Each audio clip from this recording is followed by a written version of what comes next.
नमस्कार, मैं सुनीता कथा मंथन में आप सबका स्वागत करती हूँ। कथा मंथन में आज सुनिए प्रथम प्रतिश्रुति का 29वां अध्याय। प्रथम प्रतिश्रुति से संबंधित सारे अध्याय आपको हमारी प्लेलिस्ट से मिल जाएंगे, जिसका लिंक एंड स्क्रीन के साथ साथ डिस्क्रिप्शन बॉक्स में भी आपको मिल जाएगा। अब तक हमने देखा कि सत्य ससुराल चली जाती है। उसके बाद सत्य के जब प्रसूति गृह में ही उसके प्रथम शिशु की मृत्यु हो जाती है। उसके बाद उसके जब द्वितीय बच्चा होता है तो उसकी माँ की मृत्यु हो जाती है। और उसके बाद रामकली भी तीर्थ यात्रा जाने को अपना मन बना लेते हैं। अब पढ़ते हैं आगे। बुखार पखवाड़ा बीता, बढ़ता ही जा रहा है, घटने का नाम नहीं। धीरे धीरे विकार शुरू हुआ। मुट्ठी बांधकर रोगी छटपटाता है, बिस्तर पर उठ आता है। रोगी को कसकर दबाए रखने के लिए दो दो आदमी बैठे हैं। एक जनी तो कलसी कलसी पोखरे का ठंडा पानी ला लाकर हर दम रोगी के माथे पर डाल रही है। वैद्य जी दवा तो दे रहे हैं, लेकिन इस तरह से मुंह बिदकाकर कि धीरे धीरे गर्दन हिलाते कि दशा का और दवा का भरोसा नहीं होता। इधर घर में रथ यात्रा की भीड़, टोले के लोगों को मानो खास होकर चैन नहीं। वे सब उस चरम घड़ी का हर पल बेसब्री से इंतजार कर रहे हैं। नाटक का आखिरी दृश्य कहीं छूट ना जाए। अवश्य कोई बुरा चाहने वाला नहीं है। निर्भय नव कुमार को सभी चाहते हैं, कोई कोई उसके लिए मन्नत भी मानते हैं। देवी थान का चरणामृत लाकर पिलाते हैं।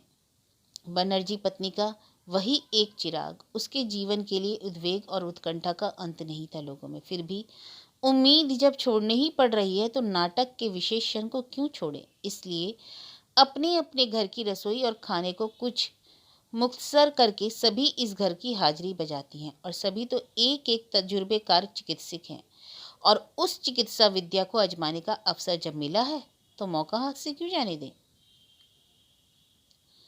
बात असल यह है कि वैद्य का इलाज अब बंद है। टोले की बड़ी बूढ़ियों का ही इलाज चल रहा है। कल नोटू सुनार की माँ के बताए सड़े पोखरे के सिवार का लेप पेट पर दिया जा रहा है, इसलिए कि पुटू की माँ के जेठ के लड़के की ऐसी ही दिशा में यही दवा अचूक साबित हुई थी। लेकिन पुटू की माँ का नसीब, वैसा अचूक प्रयोग भी कारगर न हुआ। रोगी ने बिस्तरे पर सिर घिसटना शुरू कर दिया। इसलिए आज हरी घोषाल की स्त्री की दवा चल रही है। धान रखो तो लावा हो जाए, इतना ताप दे। इसलिए उन्होंने बताया कि एड़ी चोटी रोगी को गीले कपड़े से लपेट दो, ऊपर जोर जोर से पंखे की हवा करो, हवा से गीला कपड़ा सूखे, फिर उसे भिगो। रोगी को होश नहीं, लिहाजा तिमारगिरी की बकबक की छूट। ठीक इसी हालत, इन्हीं लक्षणों के किसके जाने वे कितने रोगियों ने आखिरी सांस ली, इसी के लेखा जोखा के साथ जोर जोर से पंखा। नीलांबर बाबू बड़ी देर तक बैठे बैठे हठात जी कैसा कर रहा है कहकर पास के कमरे में जाकर लेट गए। सौदा उनके आंख मुंह में पानी देने लगी। ऐसे में एलोकेशी का फूट फूट कर रोना सुनाई पड़ा। जो औरतें रोगी के कमरे में बैठी थीं, उन्होंने समझा उससे और नहीं सहा जाता। दबे रहते रहते कलेजा फटा जा रहा है। जो वहां से बाहर थे मरे की बचे करके दौड़े आए। नीलांबर चाह सर्वनाश हो गया कहकर चौकी से उठते हुए धड़ पड़ाकर लुढ़क गए, और सौदा उन्हें उठाने की बजाय उस कमरे में चली गई।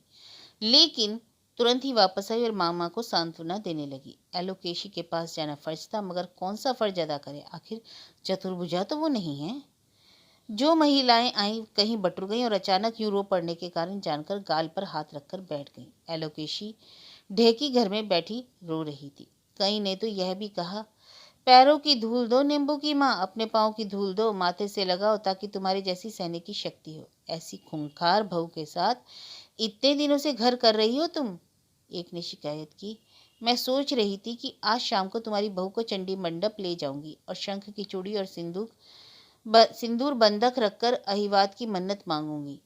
तुम्हारे दिमाग का जो ठीक कहा, और 5 जने ना करें तो कैसे चले। लेकिन बाप रे, जैसी बहू है तुम्हारी की कहने की साहस ही नहीं होता। अपरा ने फुसफुसाकर कहा, मत कहो दीदी मत कहो, मैंने क्या नहीं कहा था। हाथ बंधक के लिए कहा था। लेकिन नींबू की बहू ने शायद सौदा से कहा, मैं दाएं हाथ के बदले बाएं से खाऊं तो मेरे पति की परमायु लौट आएगी, यह यकीन नहीं करती मैं। ठीक ठीक ठाक दवा के बिना क्या बीमारी जाती है, यह कहा। सौदा ने तो यही कहा। कहा, इसके लिए कि बहू को ज़्यादा मत कहो। सुनो चाची, उसे किसी की मान मर्यादा रखना नहीं आता है। शायद हो कि तुम्हारे मुंह पर ही ना कह देगी। मैं क्या यूं ही कह रही हूँ नींबू की माँ, चरण धुला पानी पीना चाहिए। बात एलोकेशी के भी कानों पहुंची। छाती पीटकर वह फिर एक बार उसी जाने चिन्हे सुर में रो पड़ी। हाय रे नींबू रे, मेरे सोने के गोपाल रे, तेरे रोते हुए तेरी बहू पैरों में से मेरी कैसी खबर ले रही है रे। जो तिमारगिरी में लगी थी वे सब दौड़ी आई। हुआ क्या? इस बुढ़ी घड़ी में आफत की परकाला बहू जाने क्या कर बैठी। बहू जो कर बैठी चरम ही था। उसने सास के मुंह पर कह दिया, रोगी को धीरे धीरे ना काटकर सीधे चंडी के सामने बलि चढ़ा देना ही तो ठीक है। वह बेचारा भी तो जी जाता और लोगों को परेशानी भी जी जाती। जो बहू पति के बारे में इस तरह गला खोलकर सास से बोल सकती है, वह बहू क्या नहीं कर सकती। झाड़ू मारकर निकाल दो, झाड़ू मारकर, चटर्जी गृहिणी ने जोर गले से कहा। इसी डकैत के चलते तुम्हारा लड़का भूसा सा हो गया नींबू की माँ, नहीं तो वैसा मोटा ताजा लड़का ऐसा भूतुआ रोग क्यों होता होगा उसे। तू भी मेरा नींबू उसी बहू के लिए मरता है दीदी, बहू के डर से बेचारा सिर पिटाए रहता है। दोनों बातों में सामंजस्य ना होते हुए भी एलोकेशी ने कहा, भगवान वह तेज तोड़ रहे हैं, हाँ तुम्हारे माथे पर भी मुद्गार मार रहे हैं। यही तो विधि का विधान है। एक के पाप से कि दूसरे को सजा। लेकिन यह भी कहूंगी, इसके दुख के सियार कुत्ते रोएंगे, राह का दुश्मन भी आह करता जाएगा। ये सब की सब एलोकेशी की कर्जदार है, छिप छिपाकर सूद का कारोबार करती हैं। इनमें ये बहुतों का चांदी सोना एलोकेशी के संदूक में सड़ रहा है। टोले में खरी खोटी कहने वाले न्यायदर्शी नहीं है, ऐसा नहीं, लेकिन वैसों को एलोकेशी ने बिगाड़ रखा है। तो भी नव कुमार की सख्त बीमारी की सुनकर देखने आते हैं वे लोग। दो एक वाजिब बातें भी कह जाते हैं, जैसा कि भोजू की फुआ कह गई, हाँ जी, बहू के मैके में खबर भेजी है। एलोकेशी ने भी देखकर जवाब दिया, किस लिए? वहां खबर देकर क्या होगा? हाय राम, उनका दमाद है, मुंह पर नहीं कहती, लेकिन भगवान की मार का जवाब तो नहीं। कुछ हुआ जाए तो जवाब क्या दोगी? जवाब? एलोकेशी दुख भूलकर गर्म हो उठी। क्यों? मैं क्या उनके आंगन में बसती हूँ? रैयत हूँ उनकी, कर्जदार हूँ, कटघरे की मुजरी हूँ मैं कि कैफियत देनी पड़ेगी? क्या कहूँ, इस समय मेरा दुर्दिन है, नहीं तो तुम्हें उचित बात सुना देती। कायर ननद जी।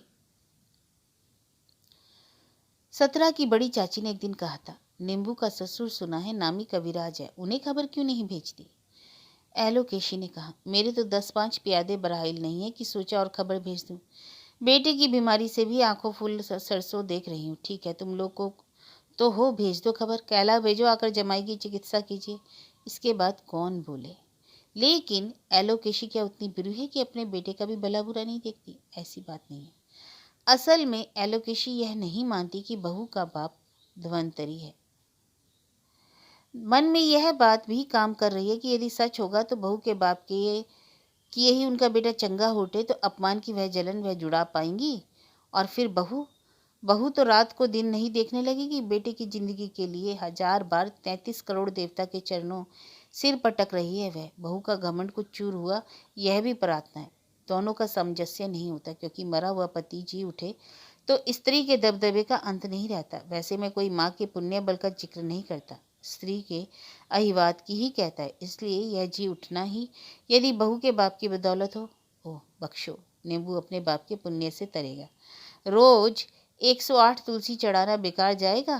काश काश एलोकेशी के बेटे की परमायु 100 साल होकर बहू का बुरा हाल होता तो संभव होता। ऐसा होने का उपाय नहीं। एलोकेशी की आंखों की पुतली ही बहू के अहंकार की जड़ है। लेकिन सत्य इस नाटक के किस अंक में है? क्या एक बार भी स्वामी की सेवा का पुण्य नहीं कमाती? नहीं, पुण्य कमाने का वह सौभाग्य उसे नसीब ही नहीं, क्योंकि बड़ों के सामने वह पति के तन चरण पर हाथ नहीं फेर सकती। कमरे में जाए भी किस शर्म से। रात में तो सास ससुर दोनों बेटे को अगोरे पड़े रहते हैं। सौदा उनकी खिदमतगारी करती है।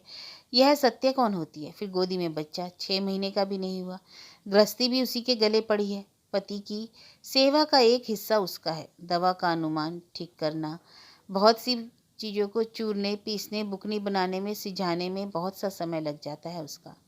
दवा से लाभ नहीं हो रहा है, यह देखकर कविराज बराबर अनुपात की शिकायत करते हैं। ऐसे में सत्य सूखी आंखों खड़ी रहती है, सिर्फ रसोई के कोने में मुंह नीचा करके अकेली काम करती होती है। और रात में जब दोनों लड़के सो जाते हैं, वह आंसू के सागर को बांध से मुक्त कर देती है। नवकुमार अगर सचमुच ना बचे, धरती आकाश जैसे मथा गया हो। जो आदमी सत्य के मन की दुनिया में अबोध अनजान के भाव से गिना जाता था, वह उसका इतना बड़ा सहारा है। सत्य ने अब समझा।